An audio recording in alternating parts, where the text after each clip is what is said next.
Hi అండి.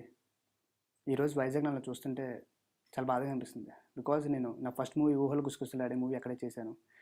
ఆ movie చేస్తున్నప్పుడు యాస్ ఎ న్యూ కమర్ కింద నేను చేస్తుంది రైటో కాదా అనే ఒక అనుమానం యాస్ ఎ యాక్టర్‌గా ఉంటది. ఆ స్టేజ్‌లో ఆ పబ్లిక్ రోడ్డు మీద చూస్తున్న ప్రతి ఒక్కళ్ళు కూడా వచ్చి చాలా బా చేస్తున్నావు, చాలా బా చేస్తున్నావు అని చెప్పి వచ్చి మెచ్చుకున్నోళ్ళు చాలామందున్నారు. అండ్ మేము షూటింగ్ చేస్తున్న సమయంలో ఎవరు క్రౌడ్ గాని, పబ్లిక్ గాని అసలు వచ్చి డిస్టర్బ్ చేయడం అనేది ఉండదు. మేము చేసినంత వరకు నుంచొని చూసి దాని తర్వాత వచ్చి ఫొటోస్ తీసుకొని మొన్న చాలా బాగా చేశాను మెచ్చుకుంటున్నారు. సో, ఆ ఎంకరేజ్ అనేది యాస్ ఎన్ ఆర్టిస్ట్‌గా ఇక్కడ ఉండిపోద్దండి లైఫ్ లాంగ్.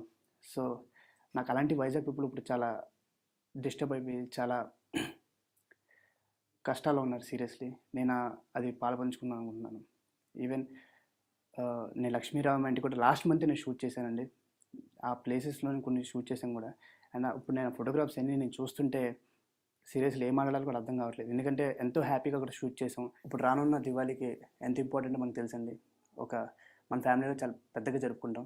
సో, మనం అనుకున్న బడ్జెట్‌లో ఒక 10% కట్ చేసి వాళ్ళకి ఫండ్‌గా మనకిస్తే సో, మళ్ళీ మనం వైజాగ్‌ని తిరిగి తెచ్చుకోగలం. నా వంతు నేను సాయం చేస్తున్నానండి. నేను నా ఫ్యామిలీ నుంచి, మా ఫ్యామిలీ మెంబర్స్ నుంచి, నెక్స్ట్ నా ఫ్రెండ్స్ నుంచి, క్లోజ్ సర్కిల్ నుంచి అందరినీ ఒక ఫండ్ రైజింగ్‌లో నేను పెట్టుకున్నానండి. నా వంతు సాయం చేద్దామని.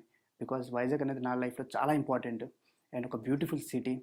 సో, దాన్ని మళ్ళీ తీసుకురావాలి వెనకాలకి అని చెప్పి ఒక చిన్నవాడినైనా చిన్న సాయంతో మొదలవ్వాలని చెప్పి సో, నా వంతు కూడా నేను చేయాలని చెప్పి స్టార్ట్ అయిన ఆలోచన అంటున్నది ఇది.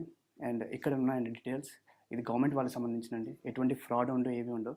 సో, వీళ్ళంతా మాత్రం ఏం చేస్తారు గవర్నమెంట్ మన సాయం కూడా ఉండాలి కదా! సో, ఆ జనాలకి మన సాయం కూడా కావాలి. అండ్ ఎవరైతే నేను చూసి నిజంగా ఈ వీడియోని లైక్ చేస్తారు సీరియస్‌లీ. ప్రతి ఒక్కరు కూడా అక్కడున్న లైఫ్స్‌కి హెల్ప్‌ఫుల్ అవ్వాలి. సో, సీరియస్‌లీ అండి thank you so much. They నాతో ఈ వీడియో చూస్తున్నంత సేపు చేయాలని ఆలోచన కలిగిన ప్రతి ఒక్కరికి థ్యాంక్ యూ సో మచ్ అండి. నాతో పాటు మీరందరూ ఉంటారని ఆశిస్తున్నాను. Thank you.